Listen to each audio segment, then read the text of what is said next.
আসসালামু আলাইকুম। আশা করি আপনারা অনেক অনেক ভালো আছেন। আজকে আরেকটা ব্লগ শেয়ার করার জন্য চলে আসলাম এবং ব্লগটা একেবারে স্পেশাল। যারা আমার ভিডিওটা নিয়মিত দেখেন তাদেরকে অসংখ্য অসংখ্য ধন্যবাদ। তো আমি যেহেতু এই মুহূর্তে আছি হচ্ছে শাহবাগে, আর শাহবাগ থেকে আজকের গন্তব্য হচ্ছে বাংলা মোটরে। তো যারা শাহবাগ থেকে যেতে চান তাদের উদ্দেশ্যেই বলবো, ওই যে বিআরটিসিগুলো দেখছেন, এই বিআরটিসিগুলো আসলে পেয়ে যাবেন, অথবা অন্য যে গাড়িগুলো আছে সেই গাড়িগুলা কিভাবে যাবেন তার বিস্তারিত আপনাদের জানাবো। আর এই যে রাস্তাটা দেখছেন, এই রাস্তাটা হচ্ছে আপনার সায়েন্স ল্যাবের দিকে যায়, আর অপোজিট যে সোজা যে রাস্তাটা ওই রাস্তা দিয়ে আজকে যাব। তো যাই হোক, আমি কিন্তু গাড়িতে উঠে গেছি এবং গাড়িতে যেহেতু উঠছি, আর এই গাড়িটা হচ্ছে এখন আছে মেট্রো রেল স্টেশনের নিচে, এবং ডান পাশে হচ্ছে বারডেম হাসপাতাল, এবং বরাবর যে সোজা রাস্তাটা এটাই হচ্ছে বাংলা মোটরে যাওয়ার রাস্তা। তো যাই হোক, আপনারা যারা বাংলা মোটরে যেতে চান তাদের উদ্দেশ্যেই বলবো, আপনারা যদি শাহবাগ মোড় থেকে ওঠেন তাহলে ভাড়া নেবে 10 টাকা। আর যদি আপনারা হেঁটে যেতে চান তাহলে হেঁটেও যেতে পারেন। হেঁটে যেতে গেলে সময় লাগবে 15 থেকে 20 মিনিট। আর যদি রিক্সায় যান তাহলে 40 টাকা, 45-50 টাকা এরকম নেবে।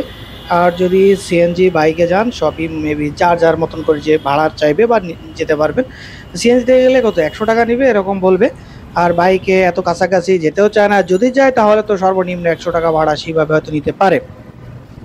তো যাই হোক, আপনারা যারা শাহবাগ থেকে বাংলা মোটরে যেতে চান তাদের উদ্দেশ্যেই বলবো, ভাড়া হচ্ছে 10 টাকা। যদি আপনারা বিআরটিসি গাড়িতে ওঠেন, অথবা 8 নম্বর গাড়িতে, অথবা শিকড় আছে, খাজা বাবা আছে, তারপরে আপনার আরও অনেক ধরনের মখালি যাওয়ার জন্য গাড়ি আছে।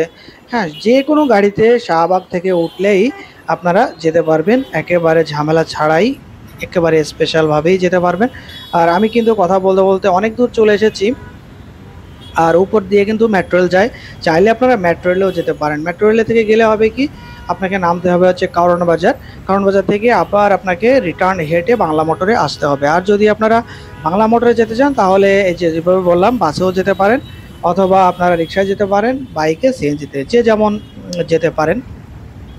তো আমি যে কথা বলতে বলতে কিন্তু কাছাকাছি চলে এসেছি, যে দূর থেকে হয়তো আর কিছুক্ষণ পরেই দেখা যাবে এই যে যে আপনার মেট্রো রেলের যে লাইনগুলো দেখছেন, এটা থেকে ওই যে দূর থেকে যে ফুটওভার ব্রিজটা দেখা যাচ্ছে, এইটা না, কাছেরটা না, এবং দূর থেকে যেটা দেখা যাচ্ছে, হ্যাঁ, ওইটাই হচ্ছে বাংলা মোটর। তার মানে আপনি বুঝতেই পারছেন কতটা কাছে। অনেকে ভুলক্রমে রিক্সায় ওঠে 100 টাকাও ভাড়া নেয়, কিন্তু অনেকে জানে না, যার কারণে মানুষ তাদের একটু বোকা বানায়, রিক্সাওয়ালারাই বোকা বানায়, যার কারণে হচ্ছে ভাড়া বেশি নেয়। কিন্তু যদি আপনি কারো কাছে জিজ্ঞেস করেন তাহলে গাড়িতে উঠলে 10 টাকা ভাড়া নেবে, আর 10 টাকা ভাড়া দিয়েই আপনারা বাংলা মোটরে চলে যেতে পারবেন। আর বাংলা মোটরের পরেই হচ্ছে পান্থপথ, আর পান্থপথের পরেই হচ্ছে ফার্ম গেট। তো সেক্ষেত্রে বেশি দূরের রাস্তা না, কিন্তু জ্যাম থাকার কারণে হয়তো সময় একটু বেশি লাগে। আর এটাই হচ্ছে মূল বিষয়, যে শাহবাগ থেকে যেতে একটু সময় লাগে। আর যদি হেঁটে যান তাহলে তো বললাম আগেই যে 20-25 মিনিট এরকম সময় লাগবে। আর বাসে গেলে তো কোনো কথাই নেই, একেবারে অল্প সময়ে চলে আসতে পারবেন। তো ভিডিওটা আপনাদের সাথে শেয়ার করলাম, টোটাল ডিটেলস আর যতটুকু সম্ভব আপনাদের জানানোর চেষ্টা করলাম, যে কোনভাবে আসবেন আর কোনভাবে যেতে পারবেন। আর শাহবাগের মোড় থেকে যে ঢাকা ইউনিভার্সিটি, বারডেম হাসপাতাল, পিজি হাসপাতাল, দেন হচ্ছে আপনারা যদি গুলিস্তান থেকেও আসতে পারেন শাহবাগে, মোটামুটি শাহবাগে আসলেই হবে। আর শাহবাগ থেকেই আপনারা গাড়ি পেয়ে যাবেন, বাংলা মোটরের গাড়ি। আর এই গাড়িগুলো হচ্ছে মহাখালী যায়, তারপরে আপনার মিরপুরে যায়, দেন হচ্ছে ফার্ম গেটে যায়, যে রোড মানে বরাবর যে রাস্তাটা, এই রোডটাই। তো যাই হোক, কথা বলতে বলতে আমি কিন্তু বাংলা মোটরে চলে এসেছি, আর এটাই হচ্ছে বাংলা মোটর মোড়। আর দূর থেকে যেটা দেখা যাচ্ছে ওই যে গাড়িগুলা, ওটা হচ্ছে পান্থপথ। তার মানে কিন্তু সবই কাছাকাছি এবং সব এক জায়গায়, বেশি দূরে না। তো এইটা হচ্ছে আজকে আপনাদের সাথে শেয়ারই করলাম। আর এই যে ফুটওভার ব্রিজ এপার ওপার, আর বাঁ দিকে হচ্ছে আপনার ধানমন্ডির দিকে যায়, সোজা হচ্ছে পান্থপথে। আর ডান পাশে যেটা, এটা হচ্ছে আপনার যাবে মগবাজার, মৌচাক, এদিকে যে রাস্তাটা সেটাই।